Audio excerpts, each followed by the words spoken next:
Hello fam, what's up? Hoping that you're doing well, and thank you so much for coming to watch us as we celebrate Africa. So you remember, Dangote, the richest man in Africa, or Dangote, the richest man in Nigeria. He comes number one, number two richest person in Africa. And Dangote has a lot of companies, fertilizer, oil, agriculture, is in industry, cement, and all that. And last year, the other year, that is 2023, in May, we saw Dangote Refinery being launched. And it was very successful, but it was not working until last year, that is 2024. And you remember we had reported that Dangote Refinery will be the biggest in both Africa and Europe. Like when you look at the whole of Europe and Africa, this will be the biggest. And when it was launched, actually when they started operating last year, there were a lot of wars because there are people who import oil. There was the government corporation that deals with oil. There are a lot of people who are infiltrated by the Western world to sabotage the running of this refinery. At some point, it even caught fire, which they extinguished. At some point, even Dangote said, I'm going to sell, I think, like 20% of this refinery to the government. Because the government, the members of National Assembly, of the members of Parliament, some of them were coming through crazy, policies to sabotage him.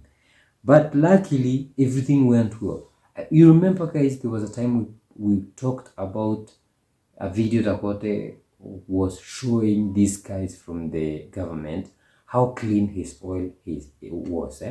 And it appeared that what was coming from Europe as imported oil, and it was even more expensive compared to him, his was more dirty compared to his, and his was clear, well, theirs is usually pinkish. And that did not stop Dangote. He went ahead, he proved that his is the best, and he's been operating.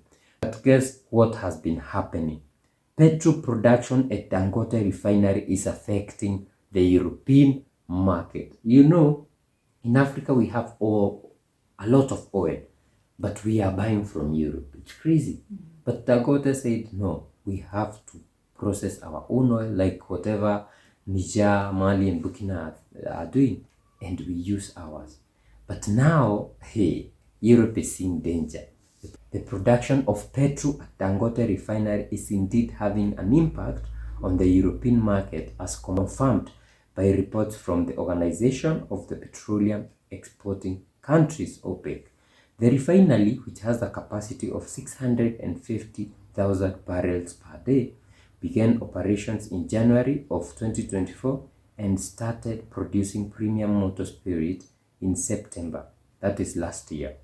This has led to a noticeable decrease in the importation of petroleum products from Europe to Nigeria, with the additional production freeing up gasoline volumes in international markets. OPEC's analysis suggests that this increased production will likely weigh further on the European gasoline market, necessitating new destinations for these volumes and adjustments in trade flows. This shift is significant because Nigeria, traditionally reliant on imports for its fuel needs, is now exporting petrol, diesel, and aviation fuel, thereby disrupting established supply chains and influencing market dynamics in Europe. Also remember, South Africa decided that they would be getting some from Nigeria. Imagine. Nigeria is so huge. We have a population of almost 200 million, or they are already past 200 million. And imagine, all these people have been using petrol for transport and all that. Then they have been buying from Europe. Imagine that big population getting your petrol. Then all of a sudden they decide we are going to use ours. Another thing is, these guys used to ship their raw oil, that is crude oil, then it is processed somewhere and it's sold as the selected dirty oil is sold to them at a higher price. And remember, it's their oil. So they were making a loss. What is happening now? There's a big surplus in Europe, and Nigeria is now exporting. Imagine. That is what Africa should be. Now these guys have to look for another destination. Where is this destination? America has its oil. Middle East has its oil. Russia has its oil. China is already buying from Russia.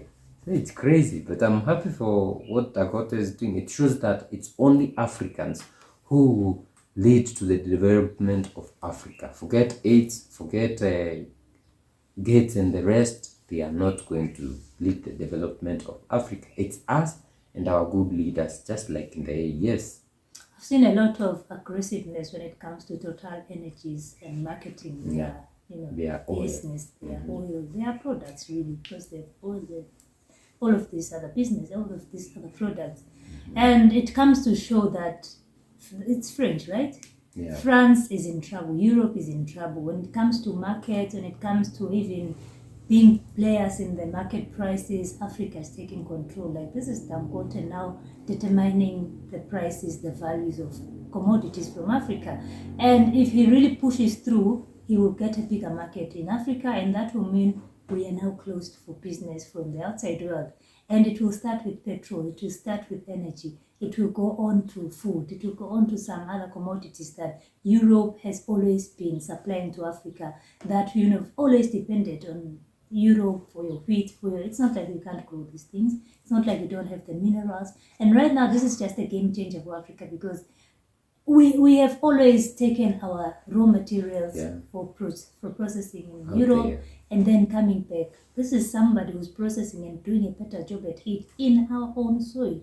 So what can Burkina Faso not do if Dangote can do it? What can Mali and Niger do? What can Kenya, Uganda, Tanzania? We are starting with the liberated ones, brothers and sisters, because some of us are doomed.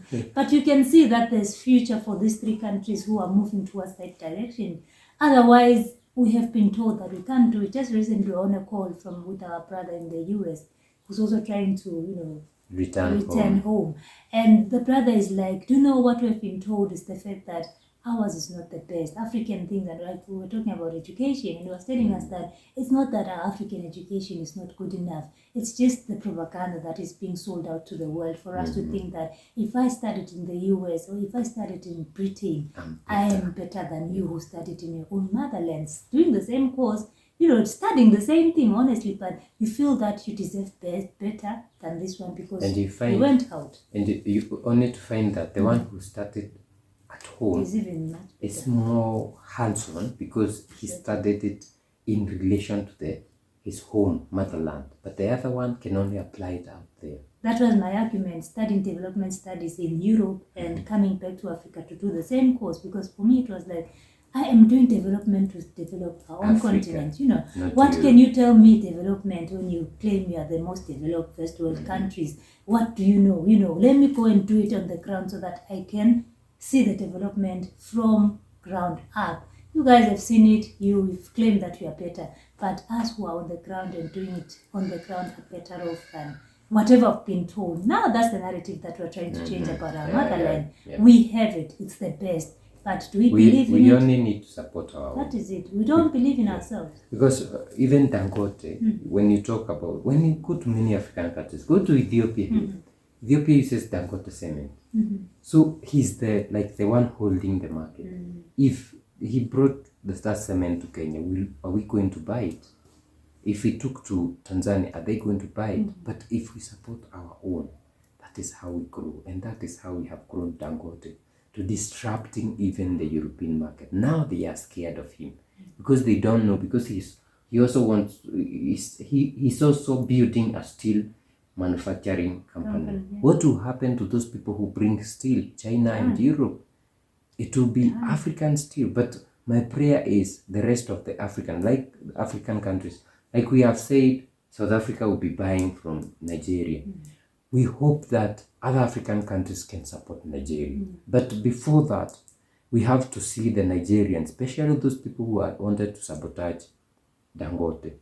The MPs, the president, the ministers, they need to support Dangote. Then from there, they will ask other African countries. Even Tinubu has African friends, president. He can go to Senegal and say, start using my Dangote.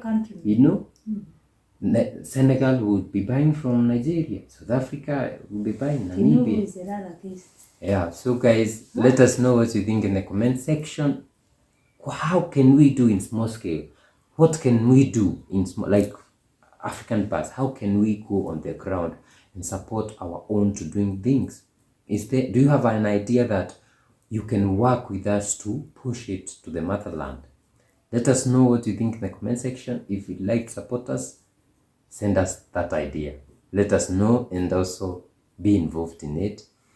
Also, we have Buy Me a Coffee link in the description and on your screen. We also have super thanks, super chats, and share this video and like so that it can be, subscribe. And we see you in the next one. Bye bye.